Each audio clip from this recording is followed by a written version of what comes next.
If you had asked me, I don't know, 9 months ago, a year ago, how are you feeling? I'd be like, oh my God, I feel amazing. Like, I don't understand why I still can't lose the weight. But other than that, my energy is great. My workouts are great. I feel great.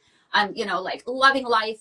And you ask me, right now in the past, probably 2-3 months, I'm like, I am exhausted and I don't have a lot of joy, which doesn't mean that I don't have joy in my life. And it's so hard to get, because I ask women that all the time. Do you have hobbies? Are there things that you enjoy? Like, do you get excited about getting up in the morning? Let's look at that.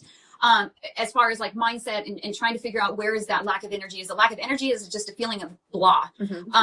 And so, it's so hard when we're going through all this, because I'm like, I like my marriage. I like my kids. I love my job. I love my circle of friends. I love everything that I do for the most part every day. I get excited to wake up, but why am I feeling so, And so many women feel this, and they're like, I don't know. And they get lost in that shuffle of, I don't know what's next. I just kind of don't have the energy to want to do things, but I know that I could be doing amazing things with all this free time that I have now that my kids are grown, or whatever it is. Yeah. That's a hard thing to wrap your mind around. And I said something to you yesterday about this, about how the lack of energy very, very finely overlaps depression. Yes. And it's really hard, because just like you said, like everything in your life is great. So it's definitely not situational depression. Like you have no reason to be depressed. You don't have a history of depression. So it's not this chronic thing there. But then it's like, well, why do I just feel so blah? I don't feel motivated to do anything. These things don't bring me joy anymore. And then that's when you have to say, okay, this is definitely the hormonal ups and downs of life. So that's one of the things you have to look at is,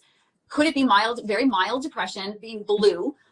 Could it be energy? Could it go back to what am I eating? Which takes us into gut health, which is another big one, is, am I eating enough food? And you and I have had this conversation, and I preach this to my clients, but sometimes I need the reminder myself. Are we eating enough to fuel the lifestyle that we want to be having? Which means that we're active and we're enjoying and we're outside and we're with the dogs and we're, taking our walks. We're getting in our workouts.